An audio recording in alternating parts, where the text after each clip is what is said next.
The Earnestly Speaking podcast is a show that is founded on free-flowing conversation and may at times venture into mature subjects. Listener discretion is advised.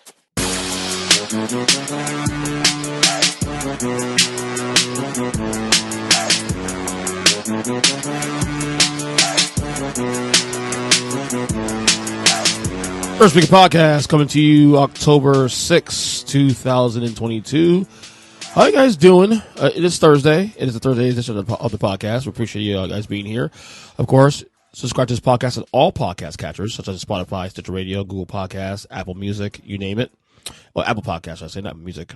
Two separate entities there on the Apple side of the world. Later on the show, we're going to debut the Mikey B's Corner on the podcast. Basically, as I said in the last episode, we're doing some modifications to the podcast.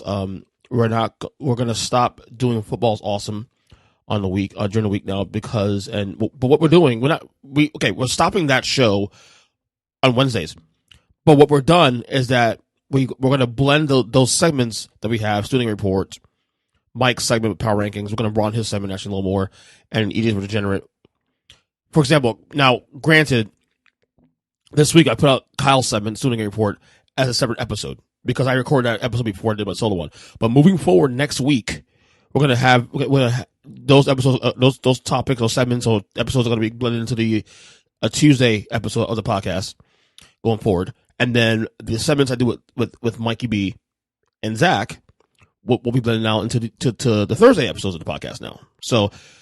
And a lot of that because it has to do with scheduling too, especially with some of the guys that can't record certain times of the day, and I wanted the show up a certain time of the day, and that couldn't work out, and also other commitments I have going. Like I said, I do a whole lot of podcasts with Big Jim and company every Tuesday, and I don't want to be dumping all the segments into one day. It's at some point because of burnout and that kind of thing. So kind of spread out the content a little bit more, modify a little bit, so that the topics aren't going away.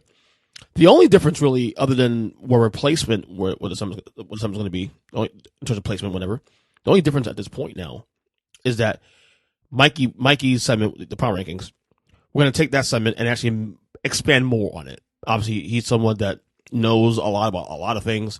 His analysis not just on football, but also on baseball and on basketball, on wrestling, you name it. He was nicknamed Mike Swift for a reason. So he decided to take that segment and expanded it. So we're still gonna do his power rankings on there, but it's a little bit differently, as you'll hear in a little bit. But we're gonna broaden it up now, and we're actually gonna call that Mikey B's Corner.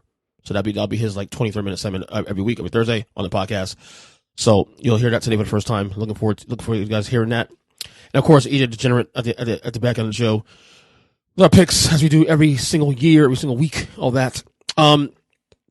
Anyway, but today's episode is called All Rise to the Judge. Obviously, when you were 2 nights ago, Aaron Judge, I was able to talk about this because I had already recorded the podcast, but Aaron Judge has got a 60-second home run this year, breaking the American League record. Congrats, Aaron Judge. Great guy. Again, I'm be honest with you. I'm really curious how once these playoffs are over, and especially if the Yankees win it all, which by the way, I'm not a Yankee fan. I hope they don't win it all, obviously. But I'll keep reiterating these free agency contract negotiations this winter is going to be fascinating because, again, Aaron Judge, 30 years old, will be 31 next season. Obviously, he turned down a massive contract offer from the Yankees leading into this year. He bet on himself, and he more than crushed it. And he's going to get paid. That's what we know. He's going to get paid. The question is he going to get paid by the Yankees or elsewhere? The Giants, the Mets, Red Sox, who knows? But he bet on himself and he won. And of course, a lot of these narratives now about the home run, who's home run king and all that.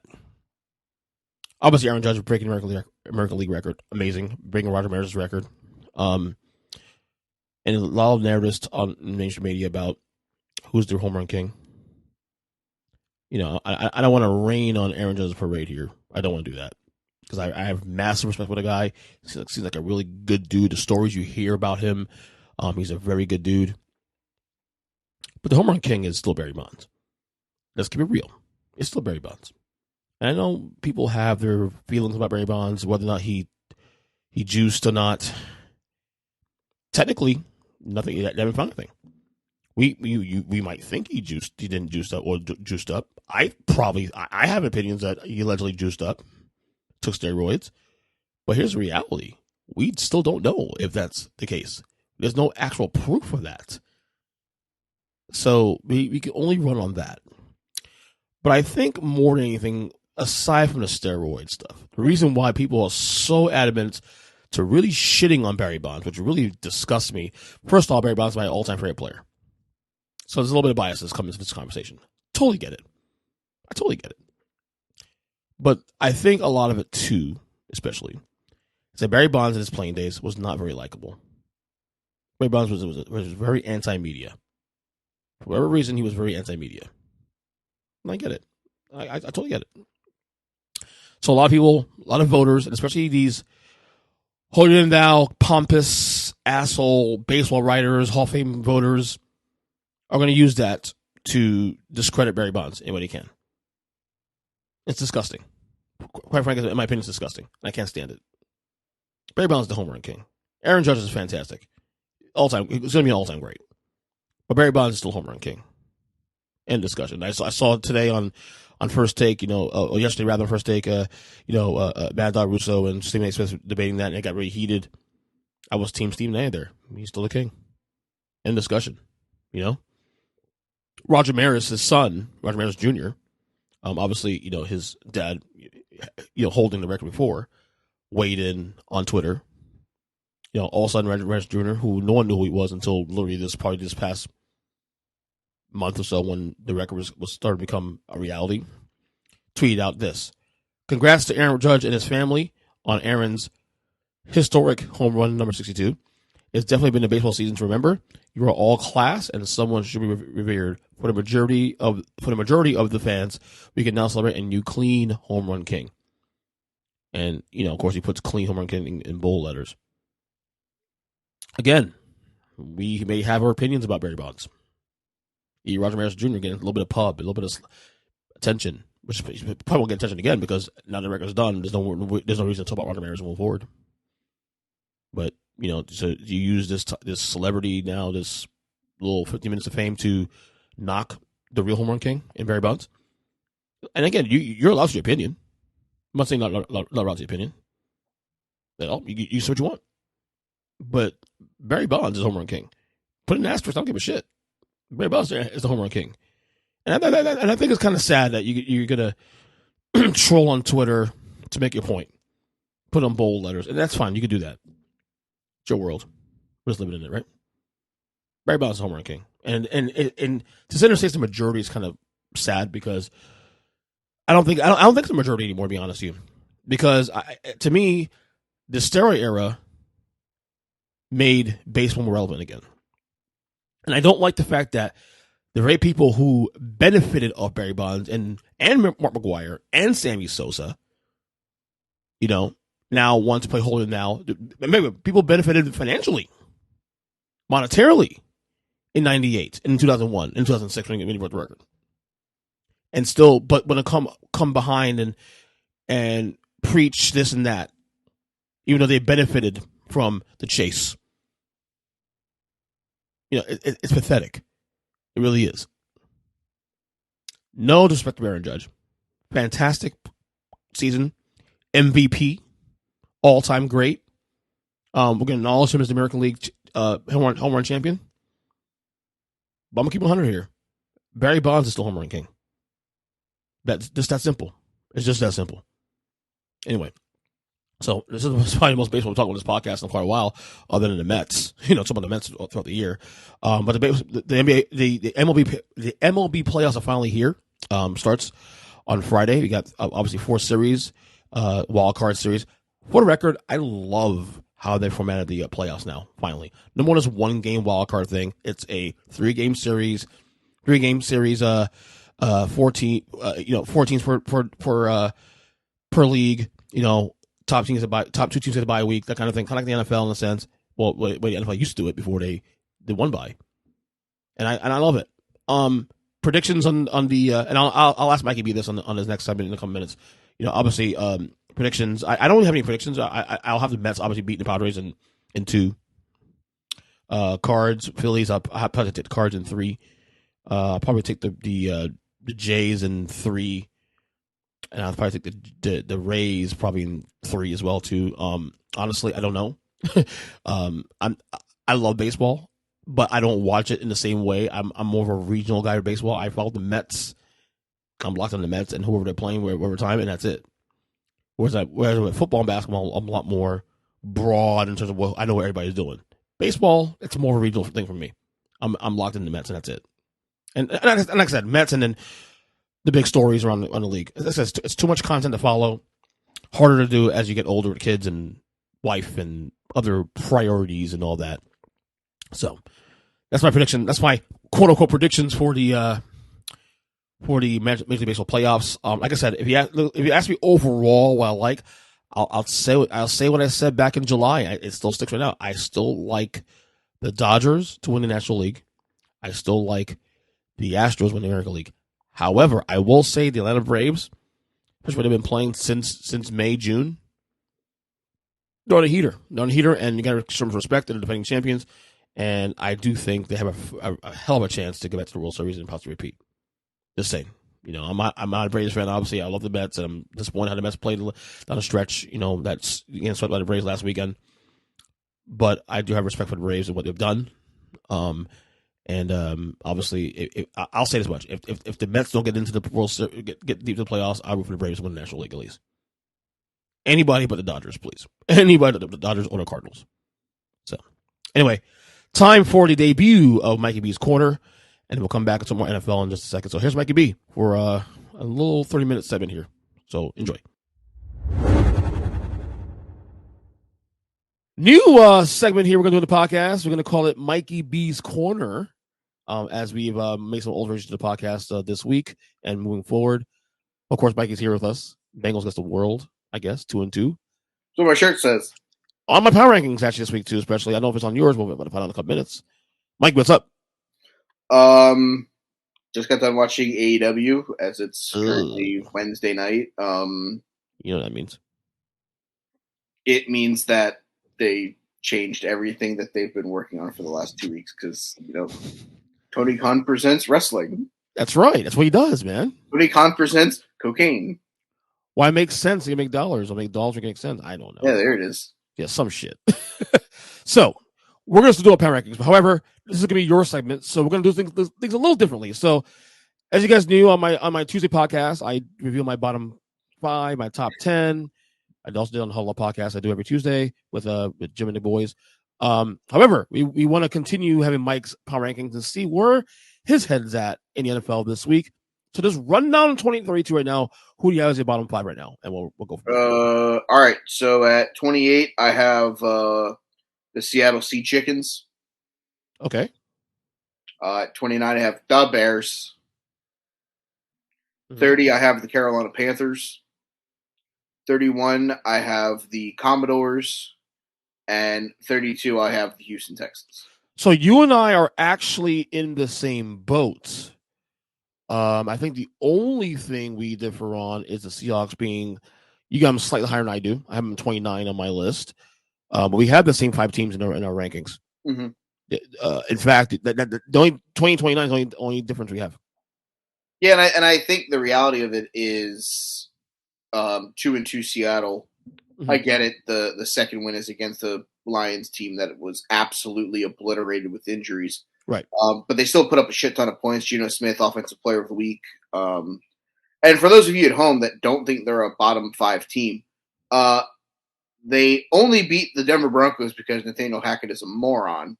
And they probably only really beat the Detroit Lions because 65% of the Lions' offense didn't play in that game. Right. So, yeah, while yes, 2-2 looks nice on paper, the goddamn Jets are 2-2. Exactly. Not all 2-2 teams create equal because the Bengals are 2-2, and they're a top 10 team in my eyes. The Bucs are there too, 2-2, and they're a top 10 team in my eyes. But we'll see where you're at. How close were you to putting teams like the Colts, teams like the Steelers, like that into your bottom 5? Okay, so I struggle with that a little bit. So I actually rank. I do every team whenever. Right. So I have the Colts this week at 21. Okay. Ooh, okay. And I have the Steelers at 17. And the reason why I have the Steelers there, I don't know what the hell Detroit's going to do because it looks like Swift, St. Brown, and Chark are all going to be out again this week. Right. First full week of the Kenny Pickett era. Mhm. Didn't look terrible. I get it. Pro Football Focus says he technically threw 0 interceptions. Mhm. We know he threw 3. So I kind of weigh that a little bit. As for the Indianapolis Colts, having them at 21, only teams I really have underneath them right now, the Saints, they're a dumpster fire. The Patriots, no idea what the fuck they're doing at quarterback. If Brian Hoyer clears concussion protocol or not. The goddamn Jets, obviously the 5 teams that we talked about. The Atlanta Falcons, I get it. They're frisky. I get it. They're fun. And they might be in first place by end of Sunday if they win against Tampa Bay. And you know what? Imagine that. If they are, they probably vault up into the top 15. To be brutally honest with you, Yeah. But they're a team that is still. I'm not going to say. And here's the thing: Cordell Patterson going on injured reserve. Now this is the Tyler Algier show. Another reason why I ding them. See, when I look at my rankings, I don't look at just the record and how they did that week. I look at what's still there, what's left, what has happened. Cordell Patterson getting hurt, missing the rest of the next 4 weeks. That sucks. The Indianapolis Colts got dinged up heavily because Jonathan Taylor's not going to play on Thursday night now. They ruled him out earlier today, I believe. So when you're looking at what's going on in the stratosphere of the National Football League, records help, but future value is also something that I look at when I'm doing my rankings. I'll be brutally honest. I looked at your rankings earlier today.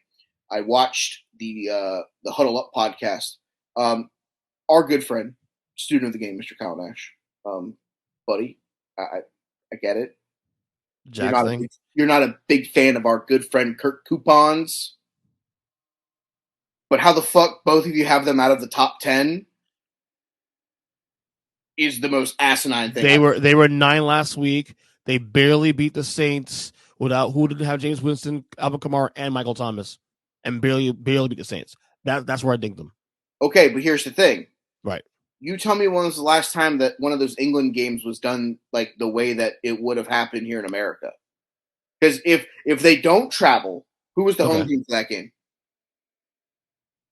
Is it the Saints? Okay, so they I think I'm not sure. Okay, but I'm saying they traveled 2 hours instead of 13 hours. Okay. I'm one of those guys that I look at it from the standpoint of those England games are always a lot closer than they have any fucking right to be, no matter who's playing. Yeah. So I don't ding a team for winning as much because you're gonna be in games that you shouldn't be in. Like, let's be 100% real here. Week 1, the Cincinnati Bengals against the Pittsburgh Steelers, 5 Joe Burrow turnovers. They shouldn't have had a shot to win that game. Does that say more about how bland the Pittsburgh Steelers offense was, or how the Bengals offense kept them in that game, or the defense was able to keep them from turn that into points? Okay. I don't ding as heavily for games like that and games like England, Germany whenever they go over there, the Mexico City games, because those are extra travel days, extra time adjustments. I think the way that we look at those games, you have to wear a little bit of rose-colored glasses because I just don't know that they're. So you got me curious then. Panic button. So with that being said, you got me a little curious here now. So give me your 6 through 10 right now. All right, at number 10, took an L this week, but a good L. Give me Sunshine and the Jacksonville Jaguars. Okay, number 9. I, on your show a couple weeks ago, said it's time to hit the panic button about this team. And guess what? We have reached DEFCON 4, Tampa Bay Buccaneers. Ooh, number 8? Who dey? Yeah. 7? Give me Kirk Coupons and the Minnesota Vikings. That high. Not only having the top 10, you have that high. Number 6, and we'll debate this in a second. I had the Minnesota Vikings last week at 9, and they were victorious. I get it, but yeah. Number 6, Green Bay. No, number 6 is the Baltimore Ravens. All right, let's discuss. So 6 through 10 for me, I had Bucks, Rams, Ravens, Bengals, and Niners. Here's the thing. I'm not all in on the San Francisco 49ers. See, I am because of one reason. I trust them. Because I'm not. They could be being 8-0 in his last 8 games against the Rams doesn't mean anything to me in the regular season because he couldn't beat him in the fucking playoffs. Their defense is really, really good. Sure, that's awesome. But they just don't do anything that moves the needle. I get it. It's stability. It's, you know what you're getting from a guy like Jimmy Garoppolo, but George Kittle kind of didn't get involved in that offense on Monday night. Mm-hmm. With the exception of the one Deebo Samuel touchdown catch, like, decent game, not great.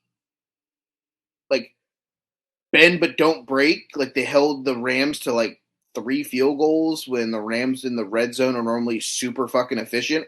I think that means bigger problems for the LA Rams than it does bigger success for the San Francisco 49ers. So I don't hate your list at all. I actually like your list. My only pushback is the Minnesota thing. The Jags being at 10, I'm okay with that. I got them 11. So we can worry about that. I have the 49ers at 12, by the way. For the okay, so they're still in the area. And I said this on Hull Up too also tonight that to me, if we are to look at this more broadly, like the rankings, there should be almost like a tier system. Like right now, to me, the tiers would be like this. Tier 1 is 3 teams: Eagles, Chiefs, and the Bills. Tier 2 can go 9 and 10 teams deep. I'm dead serious. It can go beyond the top 10 here. Mm-hmm. So that's where I'm at now with these rankings. So I don't hate your ranking. The only thing I push back on is the Minnesota thing. Baltimore, honestly, should be a top 5 team. Two really weird losses and probably should be 4-0 right now. Well, they hold a fucking lead. Let's hold on. Let's talk about one at a time. Okay. Jaguars lost to a team that's going to be in the top 3. Good loss. Get it? They were up double digits. That's a game that they need to win, right? To prove that they are actual playoff contenders, right? Not knocking them, not saying anything negative. But when you get a team like that up against the ropes, you got to go for the knockout punch. You can't sit there and rely. Agreed. Tommy needs a tight end. Yeah, it's time. They're done, dude. If he doesn't figure out something in the next couple weeks, Cole Beasley retired earlier today. Chris Godwin isn't getting any healthier. Mike Evans is fucking out there running people over. Mm-hmm. Here's the thing. Statistically, you said it on the Huddle Up podcast, the best defense in football. Right? Yeah. I'm not even counting the KC game. That's just Mahomes being Mahomes things. Sure. But the problem is now if you can get someone to duplicate half of what Patrick Mahomes did with all that game film, tearing them up, we're in a whole other ball game now. Yeah, I'm not worried about Tampa as much as you are. I think maybe if you look at Tampa as a Super Bowl contender, maybe we can have that conversation. But as a playoff contender, I think Brady gets it right this weekend against Atlanta. I think he'll figure it out and he'll get it right. I mean, if they don't, I think it's DEFCON 5. Okay, Bengals at 8. I have no problem with that whatsoever. I think they're a top 10 team. They got things. Get right game against the Jets. Mm-hmm. Beat Miami on a short week. Right. 2 losses by a combined 6 points. Make it or break it game. I'm not going to say it's a must-win game, but a make or break game for how Joe Burrow's season goes. Sunday night on the road in Baltimore. Of course. Minnesota, we were discussed. Baltimore. We didn't really get to talk about Kurt Coupons. You just said that you didn't have him in your top 10. Here's the thing. Okay, I want to hear you defend Kurt. I'm going to defend Curtis Coupons. You want to know? I like Kurt Coupons. I like Kirk Cousins. I mean, I'm not like the biggest hater. Obviously. Oh, hold on. Let's go back to the singular loss that Kurt Coupons has this season. Prime time against the team that I have ranked number 2 overall and the last undefeated team in football. And here you go, guys. You guys can send me all your text messages at the end of this. The best cornerback in football right now shut down in Philly. The best wide receiver in football right now. Darius Slay, big play Slay, the number 1 cornerback in football, shut down Jay Jettas. Cut and dry. You know what that means? That's not a Kirk Coupons problem. That's an Adam Thielen didn't get open problem. That's a Kyle Rudolph is fucking hot garbage problem. That's an Alexander Mattinson and Dalvin Cook didn't do their jobs. When you're a guy who has relied on somebody like Jay Jettas to get open as much as Kirk Cousins has, and as much as the other guys see that Jefferson always gets open, you've got to find a way to get yourself open to get Kirk the ability to get the ball to somebody not named Justin Jefferson. Because here's the thing. Those other 3 games, whenever other guys have gotten open, it's allowed Jay Jettas to go one-on-one against coverage. It's allowed him to run under routes and stuff like that and make big plays happen. Here's the thing. No, primetime games, I still don't know that I trust Kirk Coupons. It is what it is. But you give me a 1 o'clock start or a 4 o'clock start on a Sunday, I don't know how many more quarterbacks you can sit here and tell me with a straight face, guy's fucking Mr. Dependable. He's still a top 16 quarterback league. Let's be clear about that. I'm with you on that. I don't get the hate. The hate comes from the contract. That's where it comes from. That's the it. hate comes from the fact that people believe that pro athletes should not be getting paid what they are to not be good on primetime. Guess what, guys? It's just the way that it is. Let's look at who they play on primetime. They don't get to play the fucking Chicago Bears on primetime. They're going up against guys like Philadelphia. They're going up against teams like Green Bay. They're going up against teams like the San Francisco 49ers. They're not going up against they're not going up against the Chicagos, the Detroits, the Houstons of the world. If that's the case, we'd be talking about the Thursday night football game right now needing to be flexed to something else because nobody gives a goddamn fuck about Nathaniel Hackett versus a non-fucking Jonathan Taylor-led Indianapolis Colts team. Right. Ravens at 6. You know, if I had to do this all over again, I might put them higher than I have now. I hate the fact that they cannot find a way to step on people's throats. Yeah.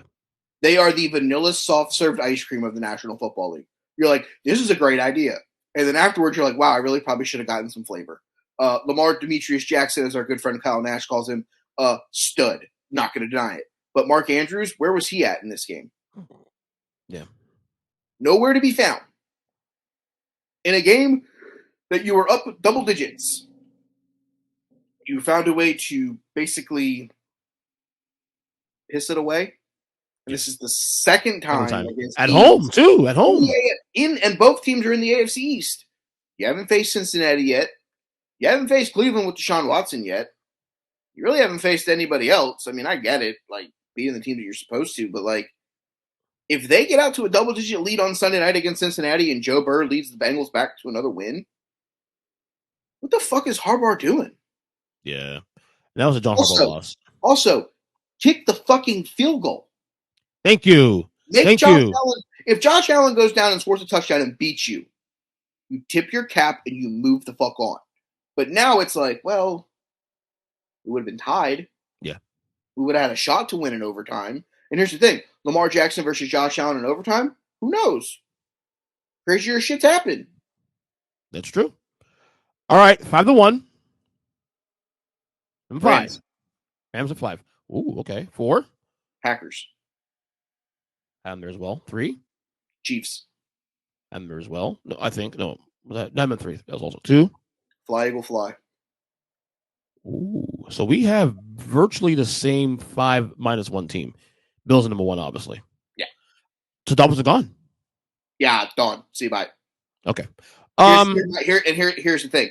Dolphins fans, before you decide that you want to try to come at me, that's fine. You know he will. Teddy Bridgewater is not Tua Tagovailoa. Teddy Bridgewater is a career backup for a fucking reason. This is a credit to Tua for the record. That you 10 out of 10. And here's the thing. I've been very critical of Tua. You can attest to that. Yeah, of course. I'm not the most Tua guy in the building, but here's the deal. You also have to come to the realization that the reason why Tua has been getting injured is because the Miami offense has been 2 plays. Tyreek run a streak, Waddle run a streak, and let him run around and then throw the ball up and let one of them run underneath it.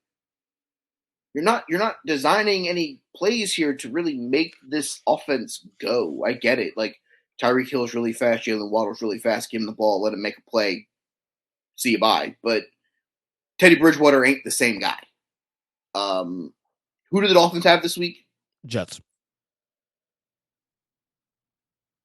Zach Wilson does the gritty all over you guys, I'm not gonna feel bad that I don't have you in the top 10 this week. No, I agree. So look at this top 5 for me real quick. I have no questions other than one. The only gripe I might have because your top 4 is my top 4. Exactly in exact order. Your qualm is the Rams. All 4 games have not looked good. Maybe the Arizona game week 2 or week 3. Week 3 maybe it was week 3. It's my only game I was impressive, quote unquote. They're a top 10 team. They're the champs. They get a little bit of slack, so we'll give them a slide there. But 5? Sorry, they still have one of the best defenses in football. I mean, I feel like I'm getting flashbacks of last season when you had the Rams no lower than 5 all year on the podcast. Here's the thing, you still have a top 5 defense in football. No, I'm not going to say you're wrong there. Stability is a good thing, my friend, because here's the thing. You take them out of 5. You want to give me a team who's blown 2 double-digit leads? Mm-hmm. No, you don't. No. No. You definitely don't want me to put the Minnesota Vikings in my top 5. The thing is, the reason why I won't give you shit for this one, though, is because there ain't chance. There ain't much there to put after it. And I just said, too, Tier 2, which is the Rams of Tier 2, can go 9-10 deep. So any of these teams can be anywhere in these numbers, and it wouldn't be a bad way to look at it. I mean, let's go back to the game that they lost on Monday night. Okay, down 14-6 at the half. The only touchdown scored in the entire second half was a really bad Matt Stafford interception return for a touchdown. Right. Their defense kept them in that game the entire night. The stability of the defense is what you need right now to get through these middle of the road weeks where Matt Stafford's elbow hurts. Right. But here's the thing. For them to take the step back to get into the top 4 and the top 3, Matt Stafford has to stop throwing the ball 153 times a game to Cooper Kupp. He's got to get Allen Robinson involved. I agree with you 100%. Involved. He's got to get Cam Akers and Darrell Henderson out of the backfield involved. The problem is they know that if Cooper Kupp is out there, that he's going to find a way to get the ball to 10. Teams are going to start fucking making it where he's going to have 3 guys on him and make Matt Stafford throw to guys like Allen Robinson and Gunnar Swarzwinski or whatever the fuck the other dude's name is there. Lot of syllables. Yeah. They've got to do something with the offense, and that's the problem because the defense is going to be good. Bobby Wagner's been just fine coming from Seattle. Jalen Ramsey's still a top 5 corner. The safeties have been good. I get it, but the offense has become the Matt Stafford to Cooper Kupp show. It's the same thing that Matt Stafford did a lot of those years in Detroit. Matt Stafford to Calvin Johnson. Matt Stafford to Calvin Johnson. Matt Stafford to Calvin Johnson. But there was other guys on the field that you could have thrown the ball to. Yeah. But Matt Stafford forced it to Calvin Johnson. A lot of times Megatron bailed him out, but there were times where interception, held on the ball too long, strip sack, stuff like that. The same stuff that Matt Stafford's going through right now. But the other issue here is Matt Stafford's elbow is not healthy. It's not. Right. That is clear. So, like I said, the rankings, I don't have a problem with, especially top 4, top 5. No problem with that. The real issue is outside of the top 4, to me, 5 through 10 is interchangeable depending on what day of the week it is and how you feel about it. Because one day Tommy comes out of practice and he looks like a top 5 quarterback again, and they should be number 5. The next week it's Burrow and the Bengals. The week after that it's Sunshine and the Jacksonville Jaguars. Like, here's the thing. All of those teams are interchangeable. I get it. Jimmy Garoppolo could have – I mean, if they score a second-half touchdown, I maybe have San Francisco at 10 and put Jacksonville at 11. But the fact that they didn't really do much with the ball in the second half kind of just soured me on it. Because here's the thing. We're chipping away at the Baltimore Ravens because of blowing double-digit leads. San Francisco really had a shot to, like, step on the Rams' throat. Mm-hmm. And it was just like, jump down pass for 3 yards, handoff for 2, punt team. Okay, it's not sexy. I totally get it. Again, like I said, until the late interception, it wasn't even about being sexy or not. It was I really didn't feel like they were playing for the win. Right. All right, let's go for a little bit of sort of rapid fire here. Do some of these questions here. Okay. Most disappointing team in the NFL right now for you, 4 weeks in. Or teams, if you want to go multiple. Go ahead. I'm going to go to the Denver Broncos. I like that one. I get it. The Colts are a real easy one to lay on, but here's the thing. There were a lot of people that thought the Colts were going to win the division, and that was the only reason why they were going to make the playoffs. Nobody thought the Colts were going to be a wild card team. Everybody, myself included, thought the Denver Broncos were going to contend for the AFC West and at the very least be a wild card team. That may not happen right now. Nathaniel Hackett is mediocre at best. Mediocre? Shit. Unfortunately for them, they lose Javonte Williams for the rest of the year. Torn ACL, LCL, strained ACL. Basically, all the ligaments in his knee are gone. So that now means you're relying on guys like Mike Boone and Melvin Gordon to be the leaders of this run game. Don't love it. And I believe that Russ is now cooking tapioca pudding to be given away every Tuesday at Retirement Home Bingo with him and his wife Sierra in the greater Denver area. If you're in the area, please check them out. Another team in that division that's been mid at best is the Las Vegas Raiders. Both of those teams mid as hell. And this is the last one that I'm going to speak on. A lot of people thought the Baker Mayfield era in the Carolina area was going to lead them to potentially being a team that was going to be around 500. Maybe not a playoff team, but around a 500 record. That's bullshit. They've been better off keeping Sam Darnold. Well, yeah. Are you okay with the Steelers going with Kenny Pickett going forward? That's not quarterback. You know they play the Bills this week. So technically, we lost to Mitchell Trubisky in Week 1. I'm gonna make the comment that Joe Burrow lost to the Steelers defense. Yeah.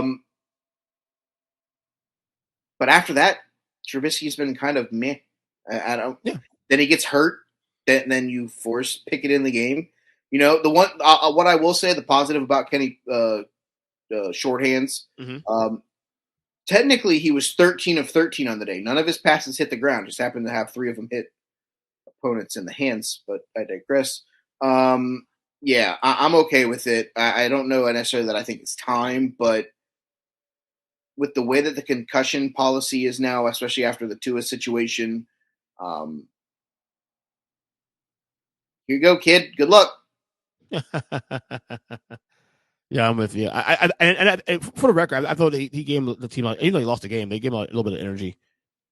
Yeah, I think there's definitely a change. He definitely got the crowd fired up. Yeah, no doubt about that. Let's go to baseball quick. We saw Aaron Judge hit his 62nd home run, breaking an AL record. Mm-hmm. Lots of debate about who's the real home run king, him or, of course, Barry Bonds when he hit 73 back in was it 99, right? No, 2000. That was McGuire and Sosa. No, 98 was McGuire and Sosa. Bonds was 2001, I think. No, it was later than that. I think it was like 07. Really? Yeah, because the only reason why I know it was 07 was because it was the year I graduated high school. And in any case. I'm saying the only. What the fuck? It was 01.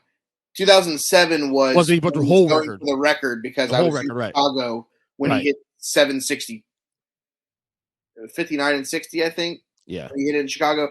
Yeah, it was 01. 01 was the year that he hit 70. That being said, a lot of debate about whether the record, his records is tainted or not, and there's a lot of people will have different ideas. I'm team Bonds. Bonds record stands. I don't give a fuck. Where do you stand on that? Who's the real king? Barry Lamar Bonds. Let's go. And it's not even a fucking debate. Like, yeah, I get it. Like, here's the thing. Hey, Roger Maris Jr., okay? Mm-hmm. I'm glad you have a Twitter account. Shut the fuck up. Your dad's record was passed by both Mark McGwire and Sammy Sosa before Barry Bonds passed it. Therefore, nobody gives a fuck. Congratulations to Aaron Judge becoming the American League all-time home run leader. Still a hell of a statistical fucking feat to accomplish. Not taking anything away from 99 in pinstripes.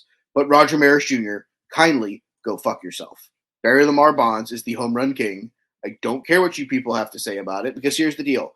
I am a baseball enthusiast. Without the steroid era, Major League Baseball would be like the 76th ranked sport in the fucking world. Right. Instead, We have baseball fucking playoffs starting in a week that I'm actually excited for. The World Baseball Classic at the beginning of February that I'm actually going to. Shit's happening that's going in a positive way that would not have happened if it had not been for the steroid era. And guess what, all you old geriatric fucks that are keeping Barry Lamar Bonds out of the fucking Hall of Fame, when you die, he will get in. Tell you about it. He should. All right, predictions for the wild card here. Baseball playoffs start on Friday. How many games? I'm going to give the teams. Give me how many games. Tampa Rays and Cleveland Guardians. How many games? Who wins? How many games? Ooh, you stumped there. I'm going to go Guardians in 3. I was going full 3. Okay. Mariners and Jays. I'm going to shock some people here. I think it's Seattle. I'm going to take the Mariners in 3 games. Okay. Then we have the Cardinals and the Phillies. I'm looking forward to this series, actually. Two teams I can't stand, but I'll root for the Cards. I don't necessarily know that I love the Philadelphia bullpen. Mm-hmm. Give me the Cardinals, but I think it goes 3. Okay. Finally, Mets and Padres. Mets in 2. Okay. There's a word though. You're getting fucking Max Scherzer in game 1. Good luck. And they're saying that they're considering keeping DeGrom out of the series. I would, unless you need him in game 3. I mean, here's the deal. If you win game 1, I'm going to Taijuan Walker or Chris Bassett in game 2. And I agree with that. If Bassett gets the win, then you're starting Jacob DeGrom game 1 against either the Braves or the Dodgers. Right. Last thing, let you go. This weekend is a WWE pay-per-view or premium live event. Premium live event, sir. I got that right. I'm still getting used to it. You and I host wrestling podcast, which we'll talk about this obviously on the podcast. But scale 1 to 10, how much are you looking for this card? I'm gonna go like a 7. I like some of the things that they have lined up. I like the Finn Balor Edge quit match, the Bayley versus Bianca ladder match. Yeah, I'm looking forward to it. I'm excited about all of that stuff. But then there's no Roman, there's no Uso title match. Mm-hmm. Like if you're not going to give me any of the bloodline, at least give me some of it. What, Sammy? He's playing right now. I mean, if you're not going to give me Roman, give me the Usos defending the titles against somebody. Right. Yeah. I mean, I do like that all the matches have different stipulations. And here's the reason why it's not higher is because I have to sit through another fucking Ronda Rousey fucking women's title match. Yeah, I mean, that is what it is, man. I get it, but if she loses to Liv right now, again, like, she just doesn't need to be in the women's title picture for a little while. Like, let her go feud with whomever for whatever reason, like Raquel Rodriguez or whatever, but like she just doesn't need to be around the title for a little while. Of course, when you want to hear our predictions on this show, head over to Take the Wrestling Podcast. We'll be recording that tomorrow night, dropping on Friday morning for our predictions on this as well. But like I said, the Liv Ronda match, I'll be get on my air fryer and put on wings and fries at that point in the show.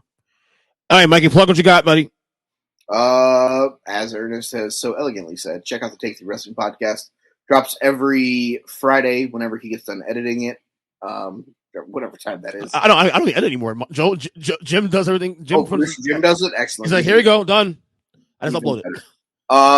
Yeah, you can follow me on Twitter at They Call Me Burn. If you're local to the South Florida area and you want to listen to me talk about my men's baseball league, you can follow me there. Sunny Days and Double Plays on any of your major podcast catchers. Other than that, it's going to be a fun ride here. We're going to have some fun with the corner. I love it. A little broad, a little more. We're gonna move abroad, as Ernest likes to say. Yeah. Hockey season getting ready to come up. If you haven't already, check out the Huddle Up feed. Myself and Big do the over for the NHL season. A lot of fun doing that with him. Basketball season starting soon, so we'll probably end up dabbling a little bit about. I'm sure he will. Heat Celtics, because that's going to be a thing like always. But yeah, other than that, guys, appreciate it, and we'll see you next week. Again, thank you to Mikey B for coming on the pod as always. Every week we'll be doing this segment at least through the rest of the football season, and we'll probably obviously we'll see if you guys like it, of course, and like I said, trying new things on the podcast and trying to, like I said, try to get, down to a schedule. And looks like right now Tuesdays and Thursdays are going to be days we do at least releases and stuff. And then obviously we'll sprinkle things around that. If there's like random interviews, like for example, last night we dropped a conversation with me and Danny G from the Duke Girls Wrestling Podcast to discuss Boston sports and wrestling as a whole. So we're trying new things on the podcast and trying to keep things, fresh and keep things, interesting for the show. But again, I appreciate you guys all supporting us, especially supporting the show. Of course, Mike, like I said, thank you again for doing this and, working with us. So anyway, some football talk here as we get into this now, middle of the show. And I want to talk about something real quick that's really been bothering me the last couple of weeks. Is it me, or is there all of a sudden a heel, not a heel turn, because he's not, I don't think he's changed here, but all of a sudden there's a lot of Russell Wilson hate. Like, when did people start not liking Russell Wilson all of a sudden? Now look, if you're a Seattle Seahawks fan, even though I believe it's still silly to not like the guy because he wanted help from the team, he wanted to be able to have some input on being a star player, being a future Hall of Famer, which I don't have a problem with anyway, to be honest with you. I think if you're a Seahawks fan, you think it's a problem, then I don't know what you're smoking, because any top tier quarterback in the league, Aaron Rodgers, Pat Mahomes, Tom Brady, obviously, they all want input, and you would have no problem with that. But Russell Wilson's in that conversation too. I'm sorry, I know he's in a rough start to the season. Obviously, 2-2 Broncos and all that. Although I argue that that's mainly because of the really bad coaching. I mean, really bad coaching. Nathaniel Hackett. I mean, this guy probably shouldn't have a job right now, but that's neither here or there. But I've just noticed the last couple weeks, especially too, and I'm not even talking about non-Seahawks fans. All of a sudden, a little bit of like Russell Wilson distaste now on social media, and I don't get it. The guy is a stand-up human being. He's a family man. I get the whole thing, like a little corny and he's a little, whatever. I get all that. So you rather him be someone who's more thugged out and just, being a bad example to kids and just, cheat on his wife and whatever. Is that what you prefer Russell Wilson to be? Like, if Russell Wilson the cornball, sign me up. Sign me up. If Russell Wilson's the cornball in your eyes, sign me the fuck up. He's a good dude. I don't understand that. We always preach that we want these players to respect people and to do this and that. Russell Wilson you got him right there, Russell Wilson. But I used to call him like the top. I used to call him Tim Tebow, but better. Christian guy. Values and all that. Cornball, I get it. The Subway commercial, that never aired. That was it the Russell Witch, whatever the hell that the sandwich was. Obviously cringy, yes, some degree, but cringy, but not in a way cringy that people were saying it wasn't on social media. It wasn't that bad. I mean, he has a cornball, a little corny, but that's fine. Give me corny any day of the week over someone that's not being a good example to people, to kids, and to human beings on this earth. I don't get it. It's like, we don't know what we want in society. Like, we want people to be good people, and then when you get that, it's like, oh, well, never mind. Riddle me that, dude. I don't understand that. I'll never understand that. Anyway, so we if you're following me on social media, on Twitter at eachperson7, of course, and especially on Facebook, if you're part of the Earnestly Speaking community Facebook page. It's a private community right now for the time being. I'm not sure I'll open it up yet. Try to keep it real nice and easy in there. I'm going to start doing this every week, most likely. Question of the week, and mainly for interaction with people on the podcast, whatnot. So the question of the week this week on there across social media was basically talking about Cooper Rush and obviously Dallas Cowboys in this situation. A quarterback, Cooper Rush is now 4-0 starter. 3-0 this year as a starting quarterback since Dak Prescott got hurt in week 1. And there's been a little bit of talk. I don't think it's the case. Although Jerry Jones did put fuel to the fire, saying that he wouldn't mind having a quarterback controversy. Now, of course, Jerry Jones is a brander. Jerry Jones cares, like he likes his team. Obviously, he loves the Cowboys, probably to a fault. But he also likes the brand. He's also bigger in his brand. Sometimes I wonder if Jerry Jones cares more about the brand of the Dallas Cowboys more than actually winning championships. Like, why wouldn't Jerry Jones just like be the brander, but let the other people, let his kids or let the football people run the football stuff, and you do the branding stuff? Why? I don't know why he needs to do all of it personally. But Jerry Jones had mentioned about 2 weeks ago that he wouldn't mind having a quarterback controversy because he believes that will be a positive thing for the team going forward. Which I argued that that can go either way. That you're playing with fire there, to be honest with you. First of all, there'll be no controversy for starters because of the fact that, number one, you're paying Dak Prescott a shit ton of money, number one, so that's not going to happen. Okay? Let's start there. Sorry, I ran a poll on Twitter, for example, basically saying is, should there be a controversy once Dak is set to return? Now, we heard rumors that he returns early this week. Now, that's been ruled out because Dak's not able to grip the ball yet. So Cooper Rush will be the starting quarterback against the Rams this week. I ran a poll on Twitter. 89% says no. There should not be a controversy. 9% says yes, of course. On Twitter, Danny on Twitter says no. There should not be one. Cooper Rush is doing exactly what you want your backup to do. Don't turn it over. Let your defense win you the games. Again, Cooper Rush has been good, not great, but good, doing his job. Not turning the ball over and making sure he's doing his job. And that's all you can be. I don't see Cooper Rush as a. I'm not even sure if he's a starting quarterback in this league right now. Honestly, I still have questions. Honestly, so going to Facebook, I'm gonna read some of these comments on this. Now you got someone that disagrees with me. Tom says, of course, you got to be objective about these things. I get it. I totally get it. Nick says yes. You can read that as a response. Probably only time it'll be part of your podcast. Okay, whatever, Nick. Whatever. Brian Langford says nope. Brian also is a Cowboy fan. He goes, he beat bad 3 O-lines and bad defenses. He's doing his job, and when Dak returns, it's his job.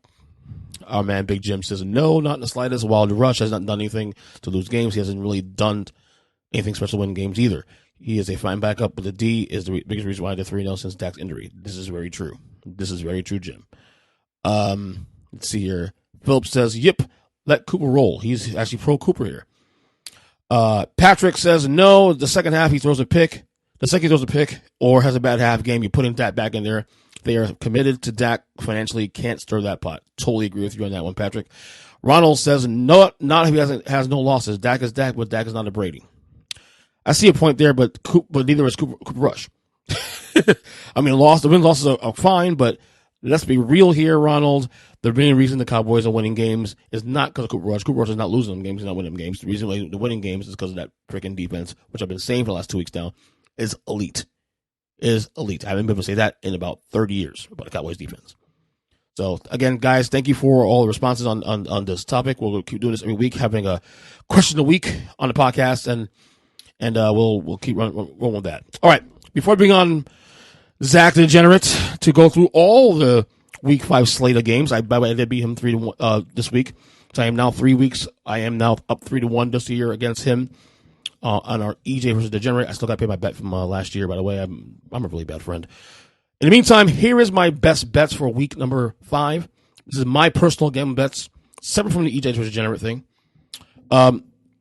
Tonight's game, Denver and Indy. Give me Denver minus 3.5 over the Colts. No Jonathan Taylor tonight. He's out for the game. So I like the Broncos to turn things around tonight at home. Give me Denver to win this game outright and to cover 3.5 points. I love the under on Chargers Browns at 47.5 points. I think the Browns will make it a point to play ball control offense. I think the Browns could win this game as well too, but I think the safe bet's taking the under in that game. Also, the under on Dolphins and Jets at 46 points. Again, no Tua this week. I see Teddy and company keeping things conservative, whatever it may be. The Jets can't really score a lot of points, honestly. I mean, I still don't know how good Zach Wilson is, to be honest with you. So I'm gonna play the safe bet here. I like the Cowboys on the points here. I think the Rams will win the game, but give me the Cowboys plus 5.5 in LA against the Rams. Cooper Rush keeping things simple. The Cowboys defense, doing their thing still as they've been doing all year long.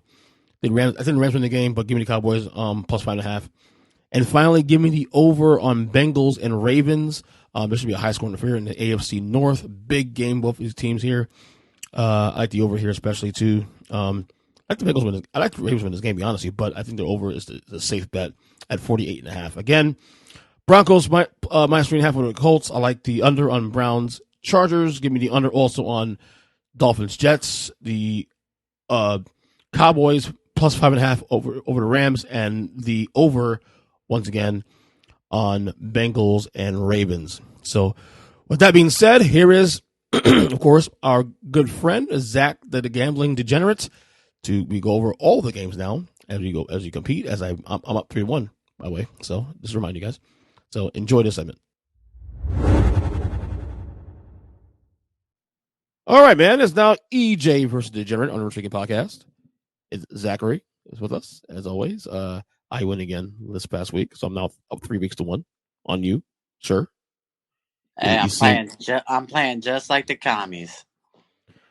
I get a cupcake the first week and I blow it the next 3. I'm not sure you saw my rankings yesterday or whatever, but they might be the worst team in football right now. I mean, they're 31 in my rankings currently. I have the Texans 32 because they haven't won yet, but I can make an argument that the Texans are probably better than the Commodores right now, despite having to win. Yeah, I could think of a couple 1-3 teams that are worse, but you know, worse than Washington. Yeah, we've scored some points here and there. Yeah, but your last 3 games, Detroit blew you out. Philly blew you out. Philly's a good team. No, right. But my point is you're trending in the wrong direction. Yeah, I'll agree with that. So that's a little bit of those things where, okay, you got the win against Jacksonville. It looks good right now because Jacksonville's actually pretty decent, but trending in the wrong direction the last couple weeks, man. I don't know. I sent you a thing on text. I got taken to task on the Huddle Up podcast last night because I had Washington in the playoffs. Make me look bad. That's not good. Look, I know teams who've gone 0-7 to start and made the playoffs, so I'm not worried about a 1-3 start. The good thing is you're in the NFC and in the NFC East, and the Giants aren't that good, and the Cowboys still the Cowboys we'll see. I believe in the Cowboys a little more than the Giants, obviously. Because defense travels, of course. But we'll discuss all these teams as we get into these games here. Let's get started. We have tonight's game. You're recording this on Wednesday night, but it's tonight, whatever, when this podcast comes out. The Colts heading to Denver to face the Broncos. The Broncos are 3.5-point favorites. The over-under is 42. We just got word a couple hours ago that Jonathan Taylor is out for this game. That's a big loss for the Colts, who are struggling themselves. Look, they're also missing a couple defenders.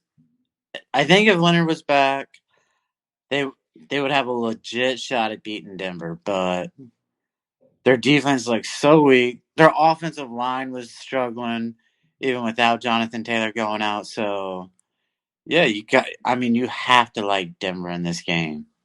Yeah, me too. Is it possible that the Colts are the most disappointing team right now in football through 4 weeks? I would think yes. And they would be one of those teams I would put behind the Redskins. Or behind the Commanders, excuse me. Get it right. The PC police will come after you, buddy. Be careful. Let's be honest.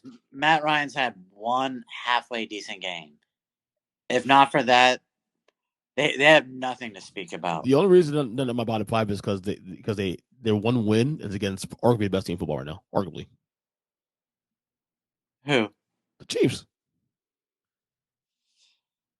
Arguably, they're not the best. I mean, them, Philly, or Buffalo, you pick it. I'm saying it in the conversation, though. Okay. So, but yeah, I got Denver too. I think, and by the way, they need this win too, especially the Broncos and Nathaniel Hackett, who's a hack right now through 4 weeks. All right, here we go. The London game, 9:30 in the morning. Gotta wake up. I gotta wake up especially to this game because it's important to me. New York Giants and Green Bay in London. The Packers are 9.5-point favorites. The over/under is 41 points. Like I said, the Giants 3-1. Look, I'm ecstatic they're 3-1, but they're doing this for 2 reasons. 3 reasons: defense, Saquon, and Brian Daboll. That's the reason 3-1. That is it. Now, is Daniel Jones going to be playing, or What we heard as of like this afternoon is that he is trying to give it a go. He's probably going to travel the team most likely. I think he will play. I think he's trying, and I will say yes. I mean, but you have Saquon play quarterback. But He did on Sunday. Run the Wildcat. Hey, Packers kind of a weird win in home against the Patriots without Mac Jones and Brian Hoyer. It shocked the hell out of me they could score that many points. Shocked the hell out of me. Yeah, I was really stunned. I'll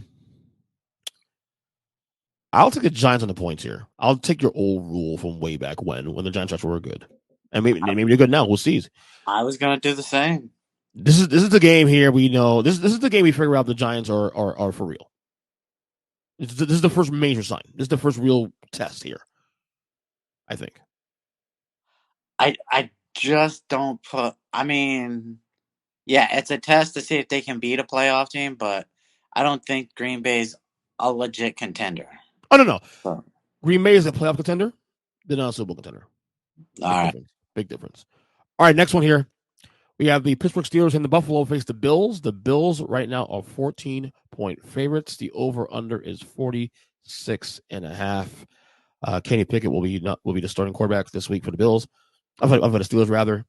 I know he threw three picks in that game, but I thought the energy he gave that team was pretty good. You're missing the best highlight, which is he did not throw an incompletion. Every single pass was caught that he threw. Including every single pass. And those 2 picks weren't necessarily his fault either. 2 of them bounced off his receiver's hands, and the last one was a Hail Mary. Yeah, I mean, we don't count those. What now? A lot of points here. I know Buffalo's probably the best team in football, probably, arguably, like KC is. But man, I think a Mike Tomlin team, you got to give him a chance to at least keep it semi-competitive. You need Pittsburgh on the points here. There's a lot of points in the NFL these days. Parity's real in the NFL. I'm only taking the points because Buffalo's defense has not been that great. So Pitt? Yeah. So far we're on the same side on all 3 games. Got a feeling this is gonna go another way with this one though. We'll see. Next game here, we have the LA Chargers, the banged-up Chargers heading to Cleveland to face the Browns. The Chargers are 1-point favorites. The over/under is 47.5. You like, Zach? Oh, give me the Chargers. Really? Okay. Yeah. Look, Herbert's still playing, right? He's not out. He's playing. Yeah, he's playing. Okay. So as long as he's playing, I'll take him over Jacoby. Give me the under. This is like a part of me thinks the Browns win this game, but I don't trust them. They're 2-2, could be easy 4-0 right now, and they miss opportunity to really get ahead of the curve, considering the AFC North right now with Cincy starting out slow, Baltimore can hold leads, Pittsburgh's not that good this year. The Browns could have a 2-game lead on everybody else right now, and because they decided to blow lead to the Jets in week 2 and then lose to the Falcons in week 4, it's a bad look. But give me the under in this game. I just think that ball control will be the key here for the Browns to win this game. Kareem Hunt and Nick Chubb and all that. All right, next game here we have the Chicago Bears in the Minnesota to face the Vikings. The Vikings are 7.5-point favorites. The over/under is 44. This seems kind of a low spread, right? A little low. To me, I look at the spread. It tells me that Vegas has no faith in the Vikings. How does a supposed quarterback whisperer not know how to coach up Kirk Cousins? And then is too scared to go for points, refuses to run the ball. You have Jefferson, and yet all you want to do is dink and dunk with him. Run a 10-yard slant, that's it. How about throw a deep ball once in a while? But I'm still taking the Vikings over Chicago. I mean, that offense is atrocious. Yeah, I am too. The Bears are the worst offense in football by a country mile. Like, the fact that 2-2 is stunning to me. Like they could be the worst team in football. Honestly, they're definitely a bottom 5 team in my opinion. The fact they're 2-2 is actually a fucking miracle. Honestly. All right, next one here we have the Detroit Lions heading to New England face the Patriots. The Pats are 3-point favorites. The over is 46 points. Detroit. I guess they were the frisky, sexy, like, I like this team and benefited. At what point do we stop giving the Lions benefited out? What point? Was it the 48 points against Seattle I last never week? gave them any hope. You gave them hope. Chris gave them hope. A bunch of hard knock viewers gave them hope. I thought it'd be frisky. I didn't think it'd be like a playoff team. I thought it'd be like a 7 team. That's it. There's another guy, no guts. We're gonna bite them off at their kneecaps. Then we'll go out on 4th and 1 at the goal line. I'm going over on this one. If the Pats can put up 24 against the Packers in Lambeau, Detroit's defense is pretty bad. They got to put up at least 20 plus, right? Even with Frank Zappa's grandson as quarterback. I was gonna take the Lions, but you just made total sense because Green Bay has a great defense. Yep. So give me the over as well. Is his Zappy Nation this week again for the Patriots, or you think Brian Hoyer's back? I wouldn't bring back Hoyer unless I was forced to. I agree, 100%. See what he got with his kid Zappy. See what he got. Might as well. I'm not even doing it to see what he's got. It's just Hoyer has been garbage his whole career. Mm-hmm. At least the team responded around Zappy. All right, next one here. We have the Seattle Seahawks heading to New Orleans, face the Saints. The Saints are 5-point favorites. The over-under is 46 points. Seattle, another team, 2-2. How the hell are they doing it? Gino. Don't know. Good Lord, he's completing almost 80% of his passes. Almost 8%, yeah. It's crazy, isn't it? I got Seattle this one on the points. I don't know if they win it, but I got Seattle on the point. I got to see the injury report for the Saints, too. Is Kamara back? Is, James back? They didn't play last week, obviously. Hey, the Red Rifle looked pretty good. I did not realize how many weapons New Orleans has. They are a loaded team who is legitimately missing only a quarterback. Right. I'll take the over in the game. Okay. Next one, we have the Miami Dolphins heading to New York to face the Jets. The Dolphins are 3-point favorites. The over-under is 46 points. No Tua this week for the Dolphins. Teddy Bridgewater with the starter for the Dolphins. Give me the under in this game. This is an under game. Dolphins win this game by at the under. It's a way under. I gotta ask a question. How is Zach Wilson getting hyped now? Dude still can't complete 50% of his passes. Because he can gritty. That's why. That's gotta be it. I listen to the ESPN on little clips, and they're praising him now. And I look at he can't complete 50% of his passes. Yeah. Yeah, give me the under as well. Dude, we are actually on the same page for most of these games so far. This is strange. We've gone different on 2 games. But This is strange. All right, next one here we have the Atlanta possible game of the week here. Possible. The Atlanta Falcons, the frisky Falcons, heading to Tampa to face the Buccaneers.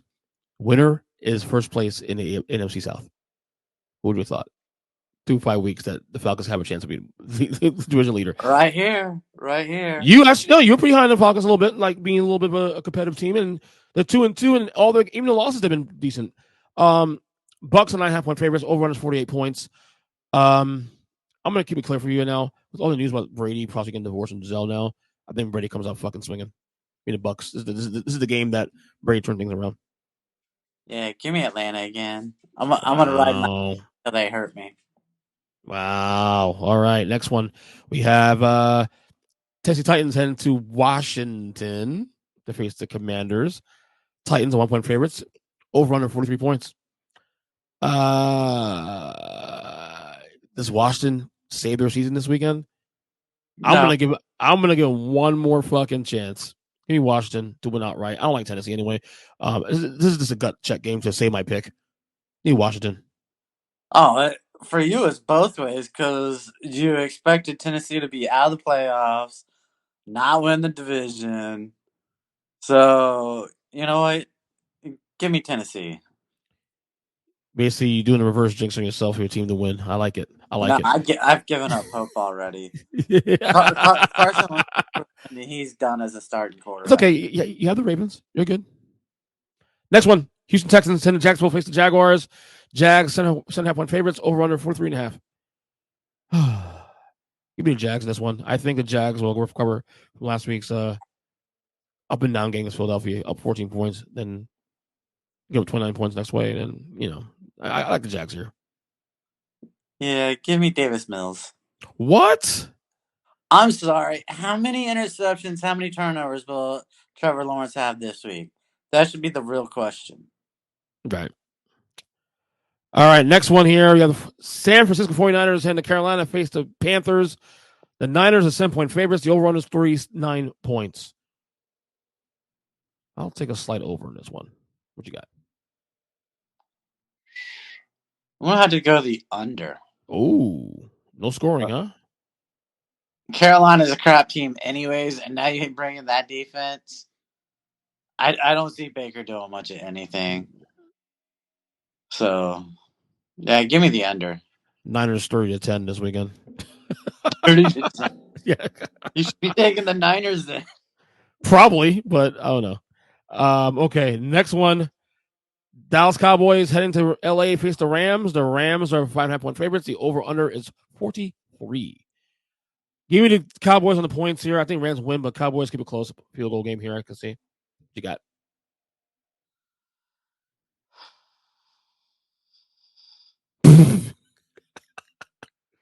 I want to take the Cowboys, and I actually think the Cowboys might win outright. The Rams are not playing well right now. Even they are 2-2. So bad. And I mean, you're putting Micah Parsons against what is really a backup left tackle. Yeah. Fuck it, I'm gonna do it. Give me the Cowboys. How dirty do you feel?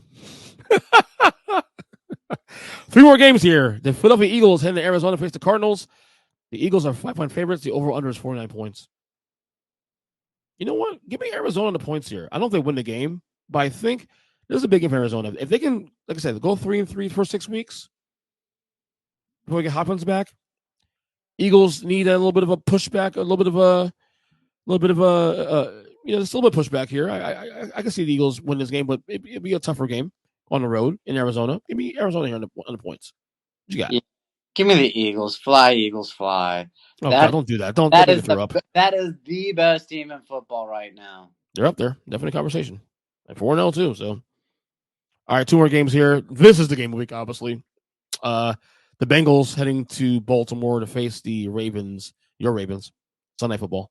Ravens are 3-point favorites. Over under 48.5. Give me over. Over is a lock here. It's one of my locks. You have any mortgage press here? Any mortgage? Anything mortgage? Nah, not this week. Oh God. Okay. So what you like in this one?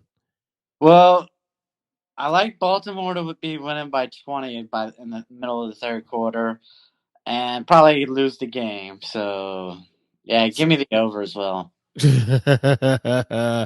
And finally, we have Monday Night Football. The Las Vegas Raiders heading to Kansas City to face the Chiefs. The Chiefs are only 7.5 point favorites. Over under 51 points. That feels a little low. A tad. I thought maybe it's like 8.5, 9. I thought it was like 9.5. Unless it moved in the last couple hours. I wrote these down like literally 2 hours ago. From yesterday when I looked, I could have sworn it was like 9.5. Then it went down. Because I wrote these lines in like literally 2 hours before I started doing this podcast. So, in any case, I will take the over in this one as well. Give me the Raiders. I said it on the podcast. That half a point. I said it's going to make a difference. I said on the podcast on Tuesday, despite them being 1-3, can't come out yet because the AFC right now a little bit cannibalizing themselves. So the Raiders can win some games here coming out next couple weeks. They could be a team to be reckoned with. We'll see after a slow start. Well, I'm not saying Kansas City's going to lose the game. I'm just saying that half a point makes such a difference when it's 7.5. I agree. All right, quick FSU minute. We finally lost. We get ranked. I mean, next week we'll lose. Wake Forest. We couldn't stop them a single freaking drive. And we could have won that. You still could have won that game too, honestly. That was a winnable game for us. Yeah. Disgusting. So, who we got this week? We got Carolina, right? I think. I hadn't even checked, man. You've been busy, huh? Yeah. Dude, 9 hours in the sun every day. All I want to do is take a shower when I get home, eat, and go to sleep. I don't blame you, brother. I don't blame you. Anyway, go with your picks, man. Get some sleep. We'll talk later. Try not to make it 4 in a row. All right, buddy. Take it easy, all right? Later. Much love as always to Zack The Degenerate, of course, every week up in the podcast. Been part of the show for 11 years, man, from the beginning, man. Appreciate his loyalty to the show, of course. As now we wrap up this last segment here of the podcast on Thursday, we appreciate you guys listening, of course. Hope you guys love the little tweaks we're doing here, as I said, on the show. A couple of news and notes here around the NFL right now. It looks, well, it's not really league news, but it sounds like the Tom Brady Gisele thing is headed to the wrong direction. Looks like the Tom Brady Gisele rumors are heating up, and report is, according to page 6 of the New York Post, that they are heading towards divorce. They've apparently been living separately since I guess since the summer or before the summer, a few months now, and we've been speculation about Tom Brady and he him looking gaunt and him saying he's going to a lot of shit and all that, and maybe some of his average play at best the first 4 weeks is may lend the reason why this could be the reason why and all that. Very sad because again we don't know what's true, what's not. We want to speculate about it. Of course, I know we're speculating in the group Facebook group page this week about whether or not is he doing the right thing to come back and play football versus his family life and all that. Look, it's not my place to sit there and judge and whatnot. That's his life. It's her life. Obviously, he has a passion for football. I mean, I still, to be honest, I still, question whether or not there's more than just football. Him just come back to play football. Remember, he retired in January or February, February, I think it was, and then came back 40 days later. I question if this was the issue, the sole issue, why this is going the way it is. I really do question that still.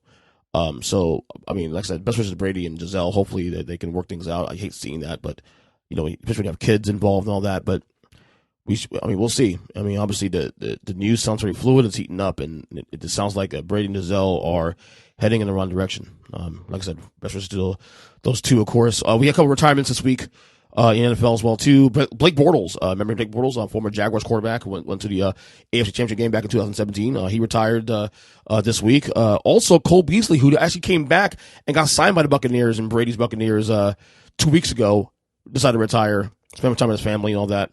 Respect that, of course. I respect it. So that's what's going on there. Just finished, just before recording this, watching rather the 9th episode of the Lakers documentary on Hulu. Like I've been saying to you guys, the last month and a half, 2 months now, I've been reviewing every episode on this podcast. Since then, great episode. It covers 2009 through 2017. Basically, Lakers. Lakers get their second championship because back to back against the Celtics. It covers Kobe's last years with the Lakers, of course. But obviously, everything after 2010 goes down the shitter. Jim Buss is now. I mean, the focus really is two things: Kobe Bryant's, his last years, from winning his last title in 2010 till he retires in 2016. The other focus on this episode is the surrounding drama around the Buss family, and obviously things heating up. But Jim Buss being in charge of basketball operations, and Jeannie Buss in charge of the business side of things. Which you find out that Jeannie Buss, of course, was in charge of the team all along. According to her dad's wishes, Dr. Buss, of course, he passes away in 2013. The whole thing heats up where the brothers Jim and Johnny are there's alleged coup against Jeannie when she fired both Jim and Mitch Kupchak in 2017. Wow, a lot of drama. Like I said, if you're even not a Lakers fan or even if you're not a basketball fan, this is a fantastic documentary because it's very honest, it's very transparent, it's very authentic, it's very it's very clear that these siblings don't get along with each other at all. It's very clear. There's no love lost here. They are very open about that. Obviously, like I said, you should watch it. Jeannie, of course, if you look at everything, how everything's played out in the 40 years, of Dr. Buss's tenure, or the Buss family tenure rather than the Lakers, it's very clear that Jeannie Buss was groomed for this job. it's very clear that she's sacrificed a lot for this job. You know, and whether or not Jim and Johnny don't agree, and they're saying that they weren't trying to take over as a coup, they just wanted to make sure things were on the up and up. Of course, the Supreme Court, or the judge rather, I don't know, Supreme Court, but the judge ruled in her favor that indeed that was her father's wishes, that that he wanted her to be the chief officer, the sole, president, the owner of the team, and that's where we're at today of the Lakers. So I think there's one more episode next week. We gonna obviously they ended the episode with LeBron James saying that he's gonna be opting out of his player option for the Cavaliers. Obviously he's a Laker. So we're probably gonna cover LeBron's last 3-4 years in LA, plus obviously Kobe's death. I'm sure they're gonna touch on that as well too. And then COVID and all that stuff. So like I said, if you haven't watched it, please watch it. I have a documentary. It's a fantastic story. I'm assuming this will be the last episode next week. Speaking of documentaries, Netflix, I said it a couple weeks ago. They have a new doc coming up this weekend. The Redeem Team documentary coming out. Redeem Team documentary coming out. This, I believe, is on Friday. It's October 7th. Tomorrow, in fact. That's dropping tomorrow on Netflix. Not sure how many parts or just one, but I've seen the two trailers on the whole doc, and it's fantastic. I cannot wait to watch this. Hoping it drops at midnight. I'll watch it tonight, hopefully. Redeem Team, of course, the 2008 team that cleaned things up. Remember the 04 team went to the Olympics and got the bronze. And then the Redeem Team, of course, with Kobe Bryant and LeBron James, Dwayne Wade, Chris Bosh, all that. Lots of stories being told there. Like I said, there's a couple of trailers on YouTube. You can see on there as well too. It looks like a great one. There's some really good documentaries coming out, man, these days. It's funny. I was watching the Lakers doc, and I'm thinking to myself, I should really go back and watch The Last Dance again. Like I watched The Last Dance when it was on in real time, and during the pandemic when I was home back in 2020. But I haven't watched it since though. But I think I want to go back and watch it again, honestly. So, Redeem Team documentary coming out tomorrow. Look out for that. This week, WWE, this week, 25 years ago, Kane debuted in the WWE. Significant for me because he debuted in the match that I have said for years is my all-time favorite match. Of course, that is the match between The Undertaker against Shawn Michaels at Bad Blood, from St. Louis, Missouri, in 1997 rather. Taker Michaels matches, obviously people talk about the WrestleMania matches as being, greatest WrestleMania matches of all time, and I don't disagree with that necessarily either. But to me, they're my favorite match of all time, not just in the Taker HBK series, but also just in general is that match. I mean, that was the first Hell in a Cell match, especially, because Hell in a Cell is still a thing today in WWE. But that match is, to me, still my favorite match of all time. It actually really is the match that really, really made me a huge fan of Shawn Michaels. After not really being a fan of his for many years, but dude, that guy, with his character being, flamboyant and, back then people said it was girly because, whatever, but it wasn't really girly. People, a lot of guys didn't like that, but that dude was a tough son of a bitch. That guy took some bumps in that match that, wow, to this day I watch, I still cringe. But yeah, Kane did debut there, of course, in that match. Kane, of course, has gone on to have, Hall of Fame career, WWE career, obviously. I'm not obviously a fan of Kane in the politics stuff, but that's neither here or there. Like I said, that this week, 25 years ago, significant time in WWE, another inflection point of World Wrestling Entertainment. Finally, and staying on politics, finally before I go, the Herschel Walker campaign Senate campaign in Georgia is turning chaotic. His son, Christian Walker, who's is a conservative like I said, Candace Owens, a firebrand commentator, troller, when they call that, calling his dad out after supporting his father. Lots of talk about Herschel Walker and him allegedly paying for abortions back in the day. Of course, he's campaigning on a very conservative platform, saying that he's against abortions, against CRT and all this stuff and whatnot. And of course, his son calling him out now publicly, which is weird timing considering that the election is about a month away. I don't know what to make of it. Honestly, it's honestly drama. I mean, look, for someone who does content like me, it's easy content for me to talk about it. But does this actually change the race? That's a question. I don't know. Does this actually flip the race? Because I think some of the polling had Raphael Warnock right now, who's a Democratic senator right now currently, trying to hold on the seat, has a slight lead, like a 2% lead over Walker. But again, this is Georgia. It's I still consider it a red state. You know, Joe Biden did win in 2020, and the senators also won in 2020. But again, they're going against Trump. It's still a relatively red state that's probably turning purple. We'll see. But I'm really curious to see how these next 4 weeks go in terms of Herschel Walker's campaign. So anyway, before I go, again, I announced on the last podcast, we got merchandising coming to the podcast soon. Working on that still. We'll also work on some new theme music for the podcast as well too.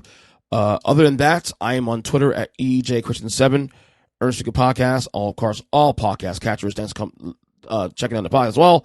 If you love wrestling, especially too, check out my wrestling podcast, Take 3 Wrestling, which we'll be recording tonight, dropping every Friday morning on the feed. As we'll be previewing rather, Extreme Rules, WWE Extreme Rules, which happens this Saturday. Actually, I'm looking forward to this Saturday. I love when they do Saturday pay-per-views. Actually, it's great. That means my son can watch it now because he has school next day. On Sunday, well, he doesn't have school next day because normally do pay-per-views not pay-per-views. Premium live events they do normally on Sundays, but my son can't watch it in real time because he has to go to school next day and he has to go to bed. But doing it on a Saturday, smart move. I love it. Keep doing that, guys. Keep doing that. Anyway, until then, until the next podcast, which will be probably next Tuesday, unless we do some emergency stuff. I've been trying to do or wanting to do reaction podcasts coming out of football Sundays, but never get the time to do it. But we'll see what happens there. But until then, talk to you guys later. God bless y'all, and we will see you next week. Enjoy football this week. Enjoy everything else. Stay safe, and stay up. Later.